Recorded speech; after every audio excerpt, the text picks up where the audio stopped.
So let's start with the barriers, and then we can move on to the slightly more positive end note for this. But barriers, I think, alluding to the first question we had as well, is the consistency of the pricing.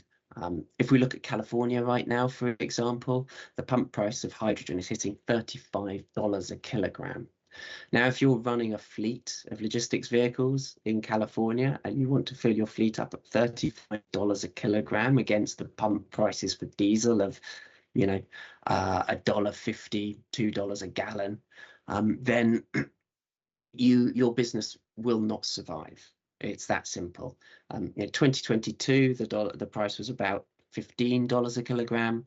In 2018, we were at $4 a kilogram over there. So you can see this huge increase in the cost of hydrogen. Now, who's going to bet their business when there is such insecurity in the long-term price of your key cost to the business, which is the fuel source?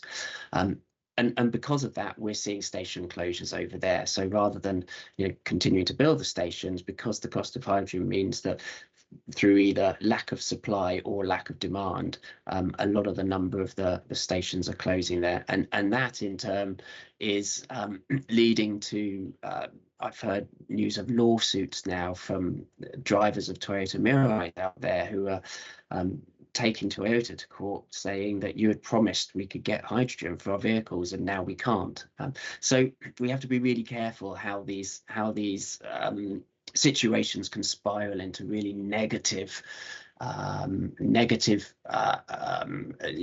situations for the use of hydrogen within this transport. Now, having said that, what we are seeing is an increase in hydrogen fueling stations in Europe. We are seeing the advent of liquid hydrogen fueling stations, for example. So the Air Products team are installing the first liquid fueling hydrogen station in collaboration with Daimler-Benz, and we see liquid hydrogen as being one of the options for, again, this heavy mobility where you need to store a lot of energy on board a vehicle moving forward.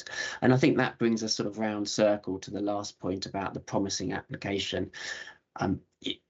There perhaps are some niche automotive passenger car type of or light commercial applications where hydrogen makes sense, and there will be people who want to go the long distances without stopping and recharging. But fundamentally, battery technology in EVs, battery labeled vehicles are very effective now at a passenger car size, as with light commercial vehicles. But it is that heavy end of the market where there is still a big gap between where we want to be and where we see the technology going right now, and that is the gap that hydrogen fills. And it is the heavy long distance haulage that hydrogen really makes sense.